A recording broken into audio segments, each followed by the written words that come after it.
Samuel was a tall man with broad shoulders and a beard that had turned gray before its time. He lived alone in a small log cabin deep in the forest. Years ago, he had built that cabin with his own hands for himself and his wife, Clara. Back then, the cabin had been filled with warmth, laughter, and the smell of bread baking on the fire. But everything had changed when Clara had fallen ill.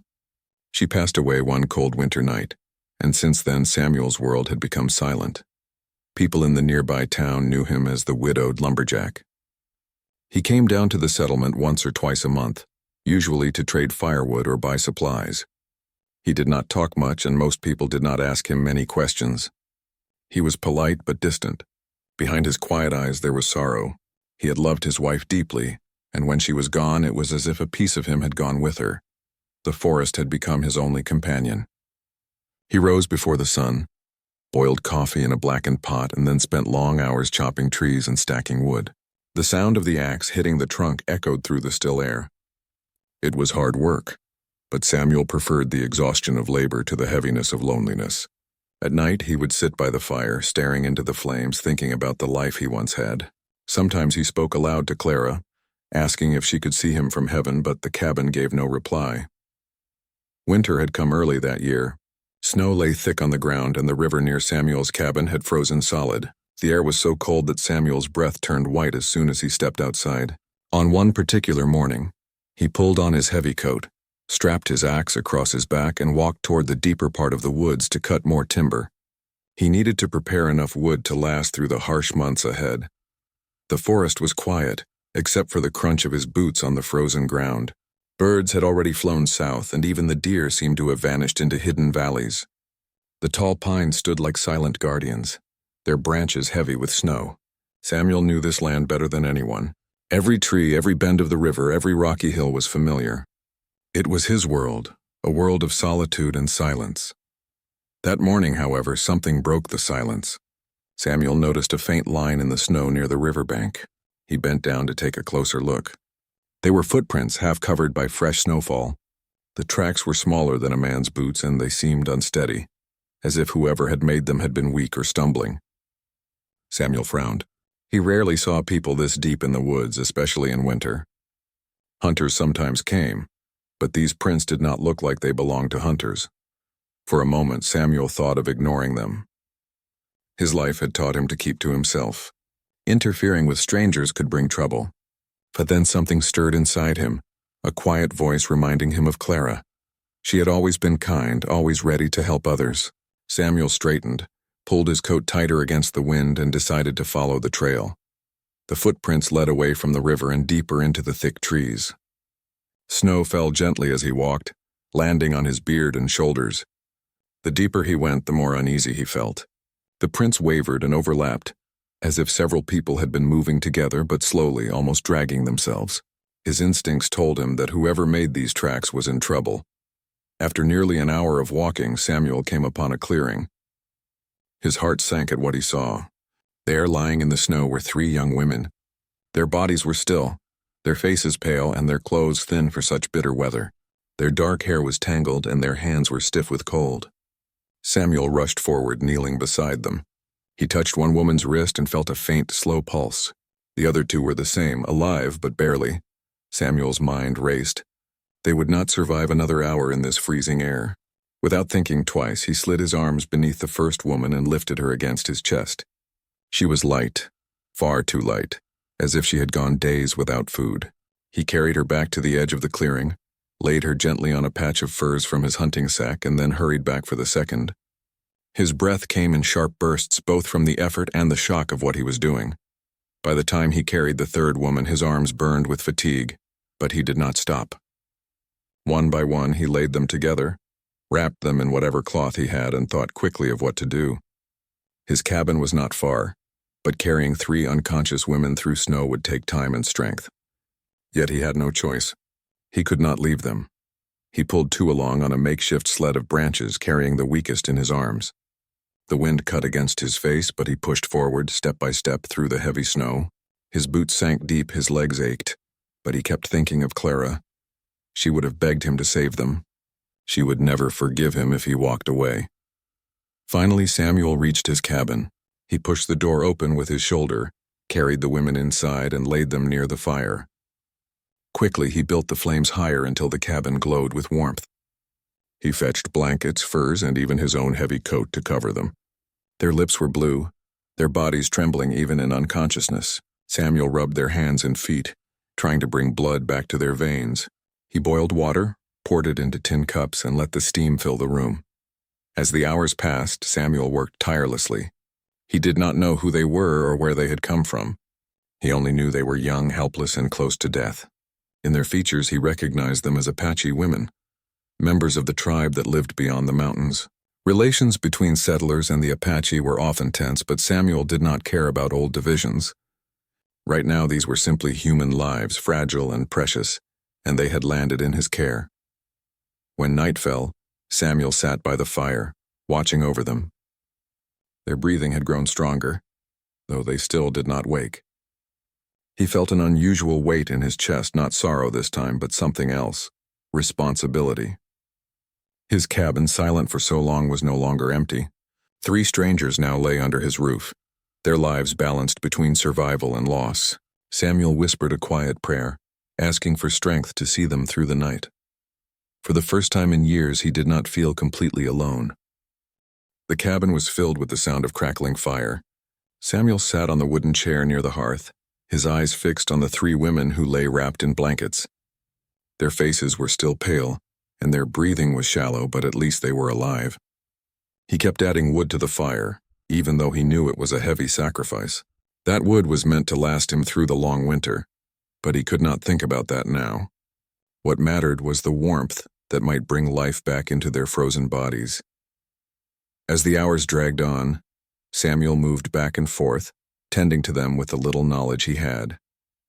He boiled water, dipped a clean cloth into it, and pressed it against their hands and feet to fight the frostbite. He crushed herbs he had gathered in the summer and made a bitter tea that he tried to press to their lips. Some drops spilled, but slowly one woman swallowed. The smallest sign gave him courage to continue. By midnight, Samuel was exhausted. His muscles ached from carrying them through the snow, and his eyes were heavy. Still, he forced himself to stay awake. He knew too well that if he let the fire die, the women would freeze again. So he sat upright, feeding the flames whenever they grew low, whispering prayers into the night. He spoke softly to Clara, telling her about the strange turn of fate. "You would have helped them," he murmured, looking at the shadows dancing on the walls. "I hope I am doing right by you." Near dawn, Samuel heard a soft groan. He quickly leaned forward and saw one of the women moving her head. Her eyelids fluttered open, revealing dark, frightened eyes. For a moment she stared at him, her lips trembling, as if unsure if she was safe. Samuel gently raised his hands to show he meant no harm. "You're all right," he said in a calm voice. "You're safe here. Rest."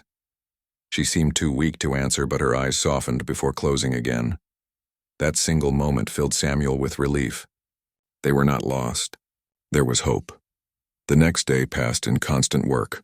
Samuel took turns checking each woman, offering them sips of broth, rubbing their arms, and listening for signs of strength. Slowly, the color began to return to their cheeks.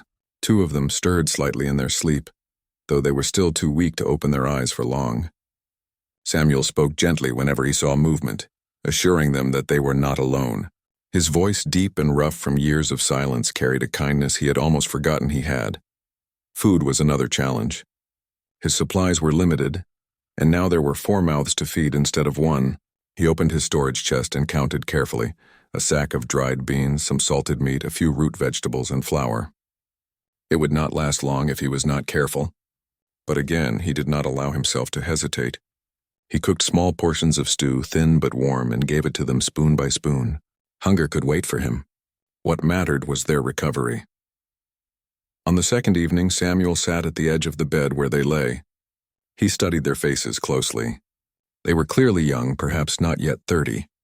Their skin was bronzed by the sun, their hair long and black. The patterns on their clothes told him they were from the Apache tribe. He had seen similar designs when he passed near the reservation many years ago. In those times, he had been warned to keep his distance. Settlers and Apaches often clashed over land and hunting grounds, but looking at them now, helpless and shivering under his roof, he could not see enemies. All he saw were people who had nearly been lost to the snow. On the third day, the first woman who had briefly woken before finally spoke.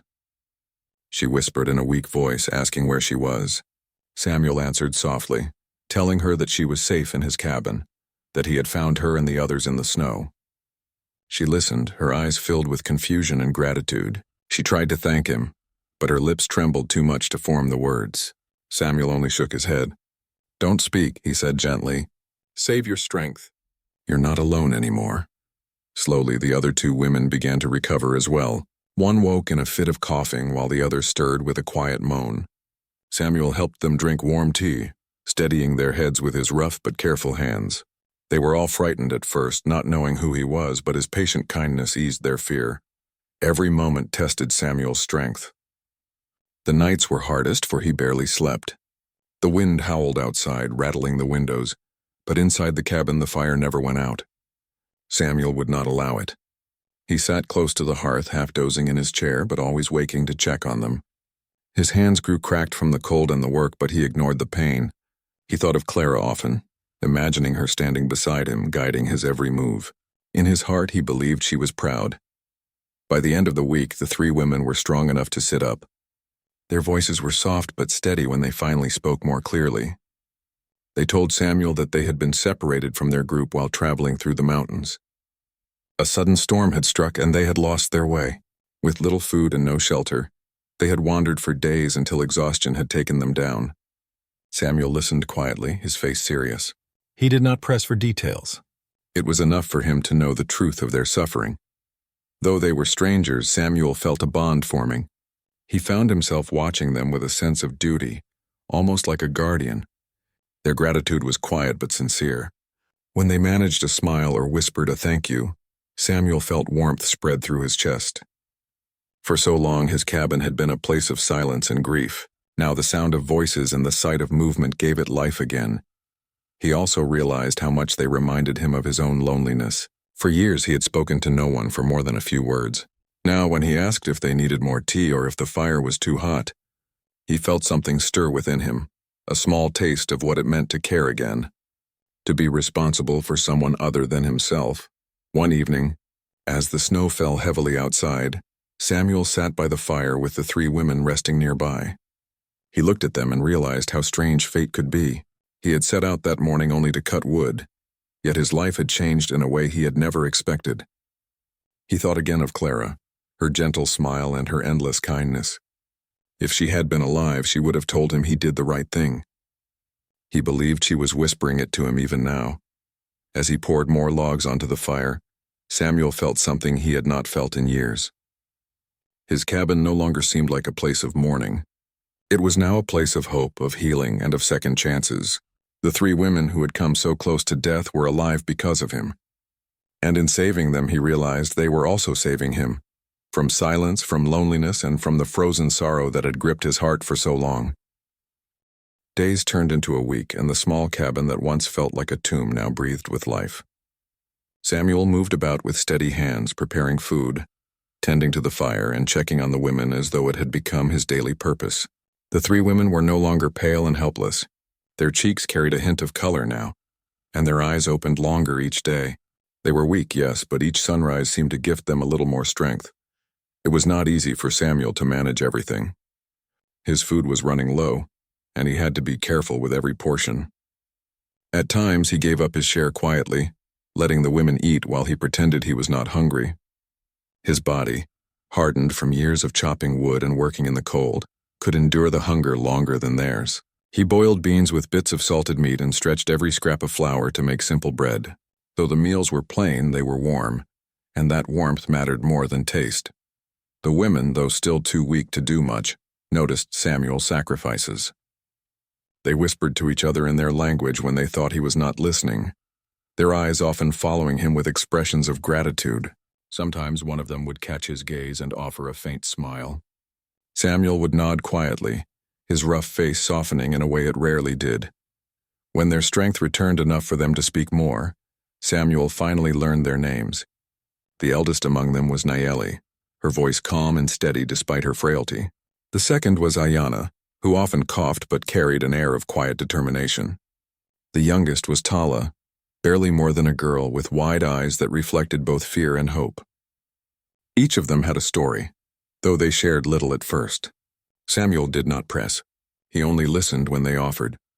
The storm outside raged for several days, snow piling higher against the cabin walls. During this time, Samuel and the women settled into a rhythm. He prepared their food, stoked the fire, and checked their hands and feet for signs of frostbite. They in turn began to speak softly to him. Nayeli told him they had been traveling to rejoin their people when the storm separated them from the others. They had wandered for days with no shelter and almost no food until their strength failed. Samuel listened quietly, nodding as their words painted the picture of their struggle. Though communication was not always easy, they managed with a mix of English and gestures. Sometimes Samuel would point to objects and tell them the word, and they would repeat it, their voices soft but eager to learn. Other times they taught him their words, laughing softly when his tongue stumbled over unfamiliar sounds. For a man who had spoken so little for years, Samuel found it strange but comforting to hear voices in his cabin again. At night, when the firelight flickered across the log walls, Samuel often caught himself staring at the three women, amazed by how quickly life had changed. A week ago he had been alone, his only companion the silence of the forest. Now his cabin was filled with breath, movement, and warmth. Even their quiet murmurs reminded him that he was no longer surrounded only by ghosts. One evening, Tala woke from a nightmare. She cried softly, shaking from the memory of being lost in the snow. Samuel, unsure of what to do, knelt beside her and placed a hand gently on her shoulder. His deep voice soothed her, assuring her that she was safe now. He wrapped another blanket around her and sat there until she calmed. In that moment, Samuel realized something he had not felt in years. He was needed again. The feeling stirred a deep strength within him, a reason to push through his own grief. By the second week, the women could move around the cabin slowly. They insisted on helping in small ways. Ayana tried to grind beans while Nayeli attempted to sweep the floor, though Samuel quickly told them to rest. Still, he saw the determination in their eyes. They did not want to be burdens. They were survivors, strong even in weakness. Outside, the forest lay buried under snow, but inside the cabin, bonds were forming. The women began to trust Samuel fully, their fear fading. They laughed quietly at times, especially when Tala attempted to copy Samuel's deep voice while learning English words. Samuel found himself smiling more often, though he hid it behind his beard. He was still a man marked by loss, but these moments of light chipped away at the wall he had built around his heart.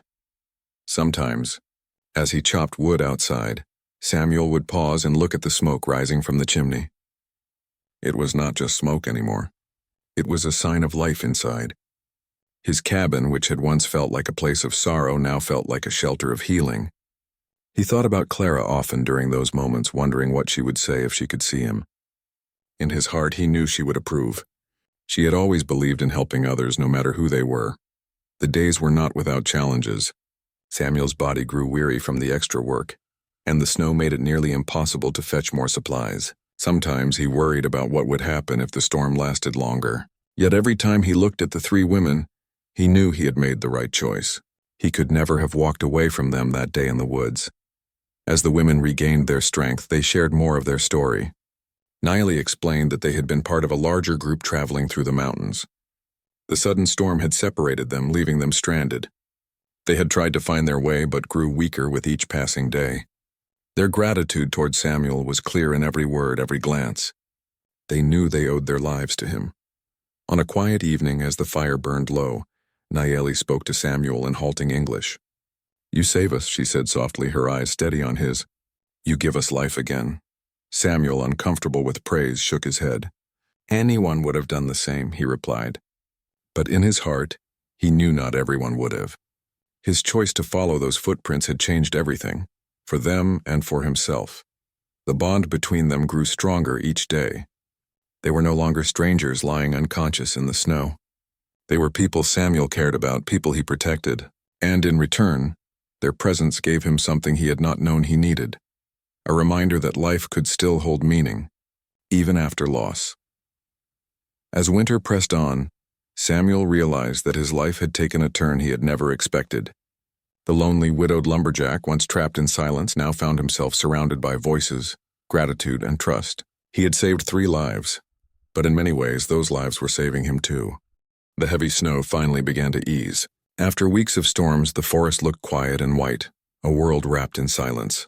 Samuel stood at the doorway of his cabin, looking at the tall pines weighed down with frost. The cold air filled his lungs, sharp and clean, but his thoughts were not on the forest. They were on what might come next. Inside the cabin, the 3 Apache women had grown much stronger. Nayeli could walk steadily now. Ayana's cough was fading and Tala had begun to laugh more freely, her young spirit slowly returning. They moved about the cabin, helping Samuel as much as they could. They ground beans, boiled water, and sometimes sang soft songs in their own tongue while the fire crackled. For Samuel, it was as though life had returned to his home. But Samuel knew this could not last forever. The women had a people, a tribe, waiting somewhere beyond the mountains. He often wondered if their families were searching for them, worried or perhaps even mourning them. The thought weighed on him because though he wished they could stay, he knew he could not keep them here. They belonged with their own.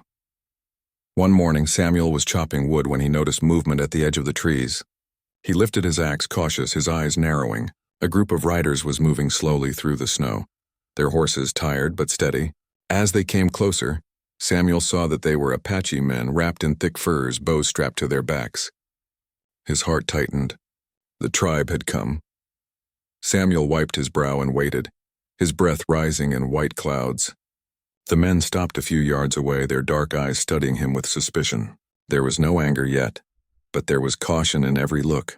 One of the men spoke sharply in his language, pointing toward the cabin. Samuel, though he could not understand the words, knew what they wanted. They were looking for the missing women. He lowered his axe slowly, raising his hands to show peace. "They're safe," Samuel said in a steady voice. "They're inside, alive." The Apache men exchanged quick glances before urging their horses forward. Samuel stepped aside as they approached the cabin. He opened the door and the warmth spilled out into the cold air. Inside, the women looked up in surprise. Tala let out a cry of joy, rushing toward one of the men, her brother, as Samuel guessed. Nayeli and Ayana also stood, tears in their eyes as they recognized their kin. The cabin filled with voices, some soft, some sharp. The Apache men surrounded the women, touching their hands, their faces, as if to make sure they were real. Their joy was mixed with suspicion, and Samuel could feel their eyes flicking toward him often. It was clear they wondered why a white lumberjack had sheltered their women. For a moment, Samuel felt the weight of their distrust. He stood silently by the fire, letting the women speak for him. Nayeli turned toward the men and spoke firmly in her own language, her hands pointing to Samuel. Ayana added her voice, and Tala, still holding her brother's arm, nodded again and again. Though Samuel could not understand their words, the tone was clear. They were telling the truth. He had saved them. The Apache men listened, their expressions softening slowly. One of them, older than the rest, finally stepped toward Samuel. His face was lined with years, his eyes sharp but not unkind. He studied Samuel for a long moment before placing a hand over his chest in a gesture of respect. Samuel nodded in return, feeling a quiet relief wash over him. That evening, the cabin became a place of reunion. The men shared food they had carried, dried meat, berries, and cornmeal. The women ate with their families, their voices filled with joy. Samuel sat back, letting them have their moment. He felt both pride and a quiet sadness. He had brought them back from the edge of death, but now they would soon leave. Later, when the fire burned low, the elder approached Samuel again. His English was rough, but clear enough. "You save our daughters," he said slowly. "You give them back to us. For this we are in your debt." Samuel shook his head, uncomfortable with the words. "I did what anyone should," he replied. But the elder's eyes told him otherwise.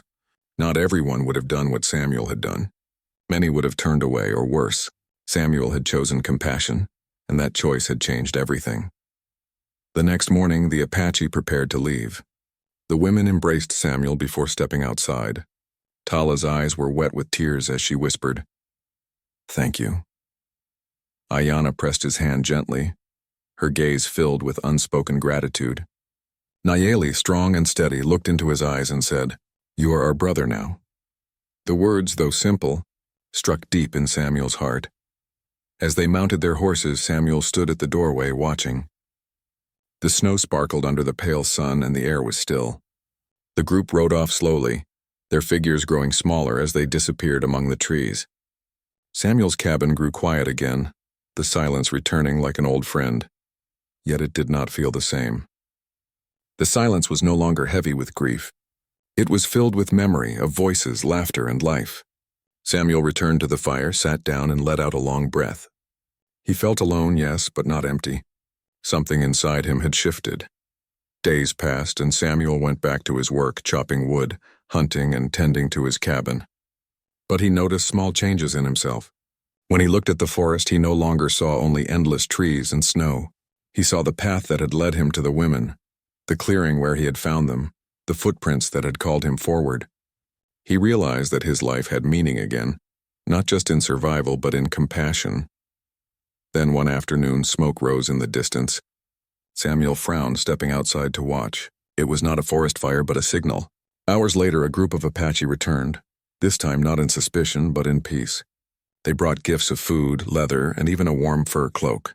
The elder came forward and placed a hand on Samuel's shoulder. "You are welcome among us," he said. "Our fire is open to you." Samuel, stunned by the gesture, felt a lump in his throat. He had lived years in solitude, believing his place was only among the trees. Now he was being invited into a community he had once thought closed to him. That night, as he sat by his fire, Samuel thought of Clara again. He imagined her smile, her gentle voice telling him that life was not meant to be lived in sorrow forever.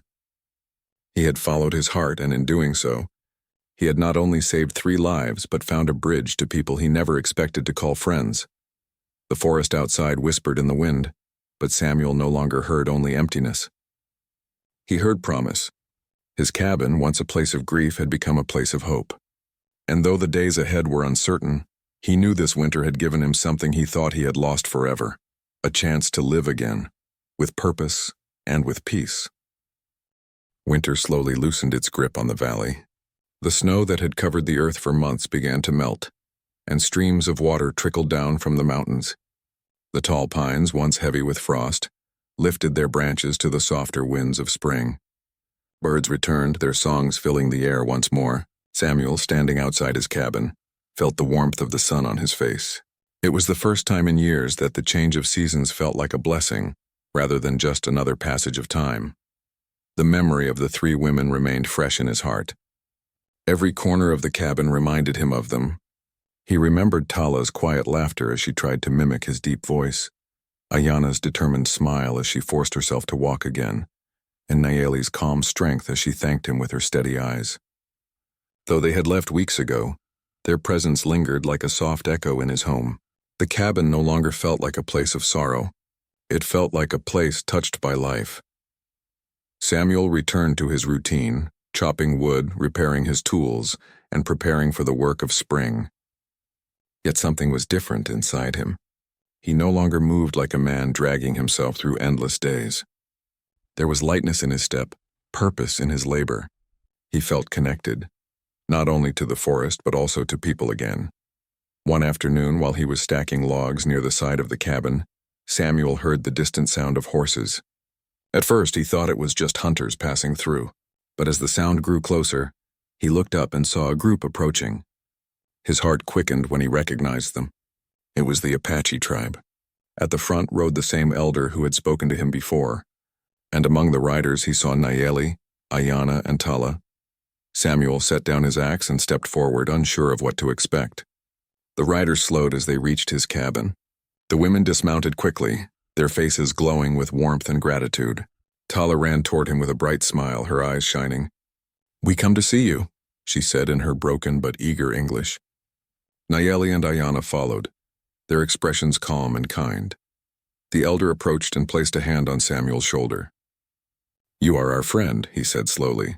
"Our people do not forget." Behind him, others nodded in agreement. They brought baskets of food, blankets, and fresh meat, gifts of gratitude. Samuel felt humbled. He had expected nothing, yet here they were, showing kindness in return. That evening, the Apache built a fire near his cabin, and together they shared a meal under the open sky. The women laughed freely, no longer weak or afraid. Samuel listened to the music of their voices, and for the first time in many years he laughed too. His deep chuckle startled him at first, but it felt good, natural, as if it had been waiting inside him all along. Over the following weeks, Samuel began visiting the tribe. At first he was cautious, unsure if all would welcome him. But little by little, trust grew. He traded firewood for corn and venison, shared tools, and even helped repair shelters. The Apache children would sometimes follow him, curious about the tall lumberjack with the solemn face.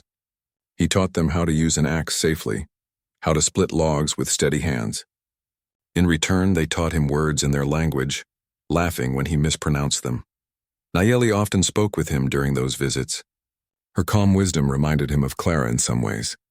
She told him stories of their people, their traditions, and their struggles. Ayana, stronger now, thanked him again and again for not giving up on them when the cold had nearly taken their lives. Tala, with her youthful spirit, often teased Samuel gently, saying his cabin needed more color, more light. Their friendship was simple yet deep, built on gratitude, respect, and shared humanity. One day, as Samuel walked back to his cabin after a visit to the tribe, he stopped at the clearing where he had first found the women lying in the snow. He stood there for a long time, staring at the ground that had once held such despair. It was hard to believe that this place of near death had led to so much life. A quiet smile touched his lips. Fate had placed those footprints in his path, and by following them his own life had been changed. Samuel often spoke to Clara in his heart during these moments. He imagined her standing beside him, nodding gently, telling him that he had done well. The pain of her absence was still there, but it was softer now. Love, he realized, did not end with loss. It carried forward in the choices one made and the kindness one gave to others. Saving those 3 women had been his way of honoring her memory. As spring turned to summer, Samuel's cabin was no longer a lonely place. The Apache visited often, sometimes bringing food, sometimes just companionship. Samuel also found himself joining their gatherings, listening to their songs and sharing in their meals. He was no longer just the widowed lumberjack who lived alone in the woods. He had become part of something larger, a circle of trust and friendship that reached beyond old divisions. One evening, as the sun set behind the mountains, Samuel sat outside his cabin, watching the golden light fade into twilight. He thought about the long winter, about the footprints in the snow, the heavy weight of the women in his arms, and the nights spent fighting to keep them alive. He thought about the joy of seeing them reunited with their people, and the unexpected gift of belonging he had received in return. The forest was quiet, but to Samuel, it no longer felt empty. It felt alive with memory, with promise, with connection. His cabin stood as a symbol of what had happened there, not just survival, but compassion, courage, and change. Samuel leaned back, closing his eyes for a moment. He was still a widower, still a man marked by loss, but he was no longer alone. His heart, once frozen by grief, had begun to thaw, and though life would always bring hardship, he now knew that even in the harshest winter, acts of kindness could create warmth strong enough to change everything. The widowed lumberjack had set out that day to cut wood, and instead he had found 3 lives in the snow. By saving them, he had also saved himself, and as the stars appeared above the darkening forest, Samuel whispered a quiet thank you to the night, grateful for the footprints that had led him to a new chapter of life.